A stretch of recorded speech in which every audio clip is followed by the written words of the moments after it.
Hello, everybody. Welcome to the final round of Adam's Motorsports League, or Cycle League. We're going to get straight into some of the action that you might see right here as you see a cart up in the air, exactly where it should not be. You see some incredible shots by me right there, absolutely incredible stuff right there. You see me doing some manual labor right here, just to show that, we get the work done and we get some incredible shots of me doing so.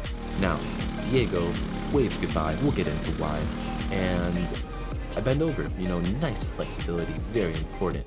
We have ourselves a prayer, but most importantly, most importantly, we're gonna line ourselves up for a move for first place right here. We're gonna try to take it home, but, however, we managed to destroy our race for our teammate right there, as you could tell. Now, we'll get into all of that incredible action in the future, but right now, what I want to talk about is this qualifying session. And a brief little thing I want to point out is those two cars in front of me, I started right behind them. So, with a little bit of reasoning and deduction, we can analyze that I am slow compared to them. Now, looking at the results right here, I ended up qualifying fourth, which is not terrible. However, we wanted to be first, ideally. That's usually how racing works.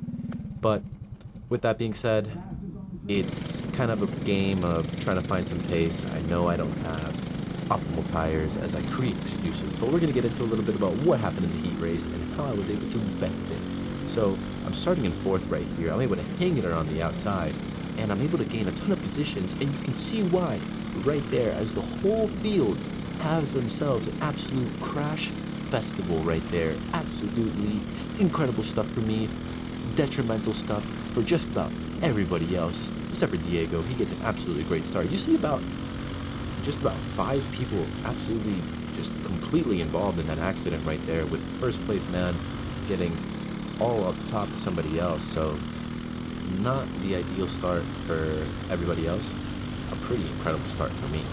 Now, I do have the threat of a really fast Diego right here. As you can see, the amount of speed he's just carrying through the curves.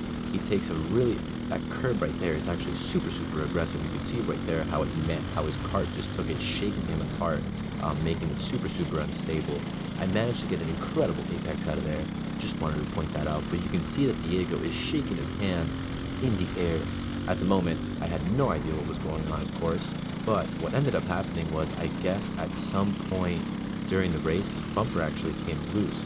And that's what he was looking down for in the beginning, and that's what he had noted. So right about now, as we cross the finish line, I believe it was about the second lap, and he gets the black flag, and you can see how much speed, even when he's going to pull out into the pits, as he waves goodbye to us, that he's able to just carry straight through there. So I was able to win with a pretty huge margin. I was able to take it easy the last few laps, and I think this expresses exactly what had happened in the race right there.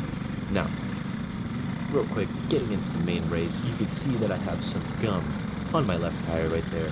It is probably set there by another opponent trying to distract me, but I'm not going to let that get in the way of having an incredible race, as you see me clean that off just as any other professional racing driver would. Now, unlike any professional racing driver would, I get absolutely jumped at the start right there, but we're going to be able to have Brandon push us along right here. The good thing is we have the inside line. We are able to take that nice and easy through there.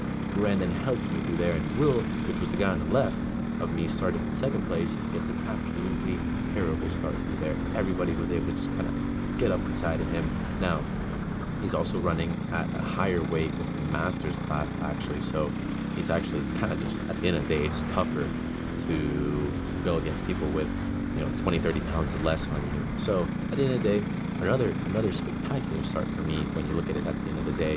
Now, Brandon is behind me. He's on a fresh set of tires. He has some really good pace, but I really just need to manage to just stay in front of him, and by doing that, I need to make 0 mistakes. So you might have seen me drop a wheel right there on the left on those S's. I should not be doing that. That is exactly what I mean by not making mistakes, and that is exactly what I did. I made a mistake. So, the good thing is, he's not going to go for the overtake on us right now. We're just going to focus on getting ourselves away from the rest of the pack, because if you might remember, on the previous round 5 AMP, we fought just about the whole race and let everybody else get away from us. So, we're going to do exactly not that today. So, as you can tell, it is lap number 3. We are working together beautifully through here. Now, it's actually very interesting, some of the similarities from the first round and the final round in the day is where, as you see me getting absolutely wrong through there, taking way too much curve. Now Brandon is going to line up, it's going to compromise me on my exit, and Brandon's going to go ahead and make the move on me right here. So I'm going to kind of let off, I'm just going to let him have it, and I'm just going to kind of tuck into a slipstream. But as I was saying, as this video goes on, you're going to notice where Brandon is faster and where I am faster through kind of the back half of the course as we get into outside of Little Monza. We'll get into it right now, but it's the same similarities as we saw in the rain actually in the first round, where I was pretty good through those faster SE sections right here that we're about to get into, but he does a really good job of getting into those super tight S's towards the front exit straight, front straight exit, that the start finish straight is what I'm trying to say. Now, as you can probably tell right here, exactly what I was talking about. The good thing is that we have some toe, and toe's good. Now, coming into the 5th lap, we are still working together as a team. It is a first, second, third place for the Casey Cooker Racing squad right here, the Precision Driving Concept squad right here, as we push Brandon along. As you might notice, my GoPro has absolutely pooped itself. Once again, we're gonna have to send it back to GoPro and get another one, but the good thing is we get more GoPro boxes and it's pretty cool. But whatever, we take a different line through here coming into Sandbox. The good thing is that coming into Sandbox and coming out of Sandbox, I'm able to kind of still stick with him, which still kind of gives me a little bit of hope that as long as I stay within his draft, I can maybe potentially line up a move further on in the future and kind of take that win. But at the moment, I just want to kind of clear myself away from everybody else. I want to help Brandon clear himself away from everybody else, so when it really comes down to it, we can start fighting for that lead and have a little bit of fun with it. So as you can tell, once again, as I was kind of saying earlier, he takes a much better line through there. He's able to get so much more grip, a lot more front end, a lot more rear end rotation through those curves right there. And he's actually able to pull a pretty decent gap on me right now. So coming into lap 11, the only thing really keeping me at bay with him is that draft, and just making sure I'm super precise coming into Sandbox and right through there, carrying just as much speed as I need, and it's actually able to kind of pull me back into him. So it's kind of interesting. The front half of the course, and I guess some of the final curves, he's pretty good at that. And then through this middle section here, I'm able to kind of gain some time on him. Enough time that I'm going to line up for a move right here, try to go in for that first place, as that does not work out, and we see a Diego who came from absolutely nowhere, from all the way back in the field. Now, you might be asking, why did I do that? I don't know. I thought it was going to work, but clearly it didn't. Now, what is the result of this? The result is I have absolutely destroyed the opportunity of getting a second place start right here. I know that them two fighting together, there is absolutely no way that I'm going to be able to catch up to them now. But we're going to see what we can do. We're going to see if maybe we can get back into Diego's place right here. Diego's actually going to go round the outside, try to make a move on Brandon through the outside, and he's able to make it.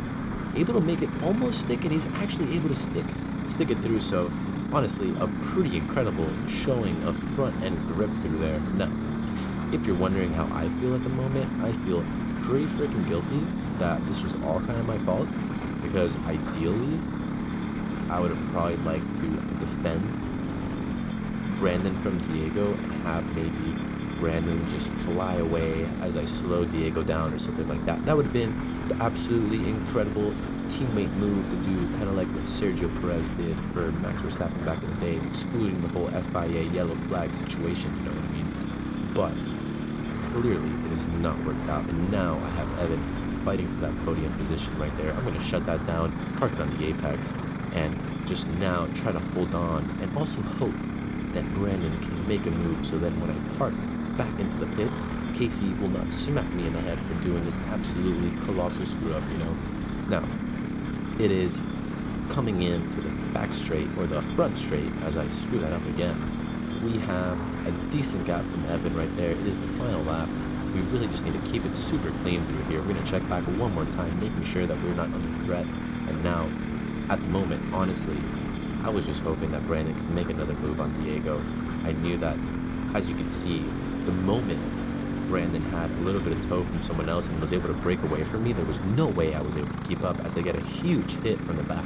So actually what that was is Evan got hit in the back by somebody else.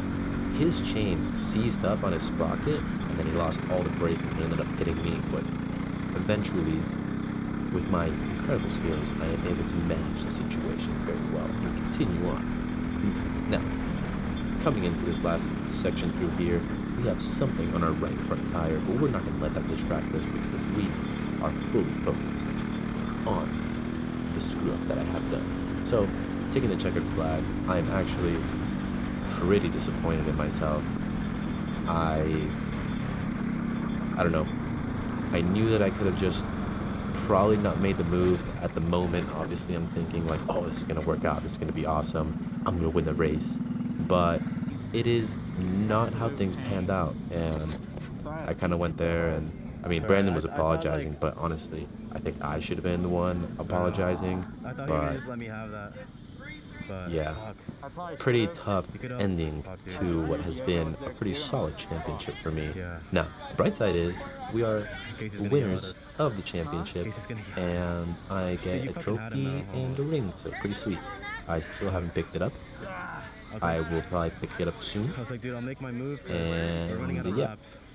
other than that, it's been a pretty good experience, pretty good learning experience. I haven't been doing this for too long, just about a year now actually, so getting the experience of racing for wins, racing for podiums, and working together as a team, learning how to be patient, and kind of taking advantage of the fact that you do have a teammate to work together with, and what it's like when you don't work together with your teammate and how things kind of just start to fall apart. So kind of like a marriage. So I guess you can say racing is kind of like a marriage. And with that, I hope you guys enjoy the video. We have some exciting more things in the pipeline. We have no more videos of this, but we're going to continue with Tri-C. And I hope that you will say in the comment section, wow, this is the best go-karting channel ever in the world.